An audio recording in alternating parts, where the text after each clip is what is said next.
मृत्यु, जो कि एक कड़वा सत्य है। और क्या आप जानते हैं मृत्यु के समय होने वाले लक्षण, पीड़ा कैसी और क्यों होती है, और मृत्यु के पश्चात हमारी आत्मा कहाँ जाती है।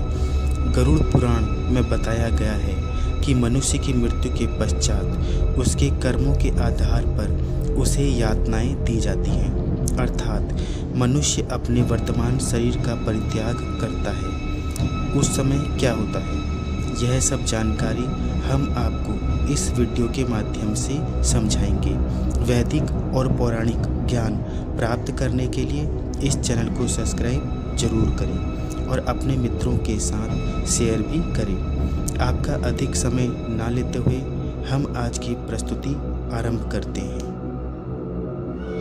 मनुष्य इस लोक में जन्म लेकर अपने पूर्व जन्म के पुण्य व पाप को भोगता है और मृत्यु का समय निकट आने पर वह मनुष्य परिवार की स्नेह वेदना से रोता हुआ अपने परिवार के बीच में ही अपने प्राण त्याग देता है। मृत्यु के समय जब मनुष्य के प्राण उसके कंठ में अटक जाते हैं, उस समय उसे दिव्य दृष्टि प्राप्त होती है और वह समस्त संसार को एकमय होकर देखता है और मुंह से कुछ भी बोलने में असमर्थ हो जाता है। इस कारण समीप में आए यमदूतों के भय से प्राण अपने स्थान से चल देते हैं। उस समय मृत व्यक्ति का समय कल्प के समान बीतता है। 100 बिच्छुओं के काटने पर जिस पीड़ा का आभास होता है, वही पीड़ा शरीर से प्राण त्यागने पर होती है।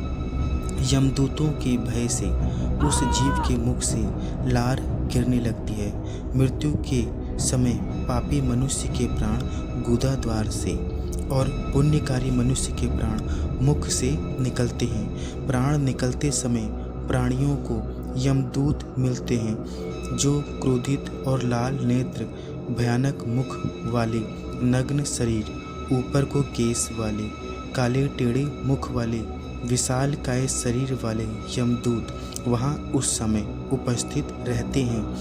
उन दूतों को देख वह प्राणी भय से मल मूत्र का त्याग कर देता है और हाय हाय कहकर वह मनुष्य अपने शरीर का त्याग करता है और मोहवश वह उस घर को और अपने परिवार को देखता है। फिर उस जीव के गले में रस्सी बांधकर यमदूत उसे ले जाते हैं, जैसे अपराधी को राजा के सैनिक ले जाते हैं। यमलोक ले जाते समय यमदूत प्राणी को बार बार नरकों के भयानक दुखों का वर्णन बारंबार करते हैं और कहते हैं, हे दुष्ट, तू शीघ्र चल, तुझे यमराज के घर ले जाना है। शीघ्र ही तुझे कुंभीपाकम नरक में हम ले जाएंगे। उन यमदूतों के धमकाने से वह जीव बहुत घबरा जाता है और रोने लगता है।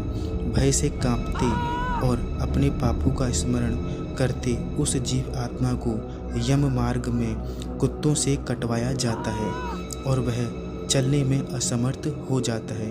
फिर यमदूत उस जीव आत्मा को कोड़ों से मारते हुए आगे ले जाते हैं। ऐसे कठिन मार्ग पर वह जीव थक कर मूर्छित होने लगता है और गिर जाता है, फिर उठता है। इस प्रकार उस जीव को अंधकार यमलोक में पहुंचाया जाता है। फिर यमदूत उसे घोर नरक की यातनाएं दिखाते हैं। यमलोक पहुंचकर आत्मा यमराज के दर्शन करती है और फिर यमलोक की यातनाओं का भोग कर पुनः मृत्यु लोक में जन्म लेती है। हम आशा करते हैं कि यमलोक की ये जानकारी आपको पसंद आई होगी। हमें कमेंट में अवश्य बताएं और इस चैनल को सब्सक्राइब अवश्य करें। आपका धन्यवाद।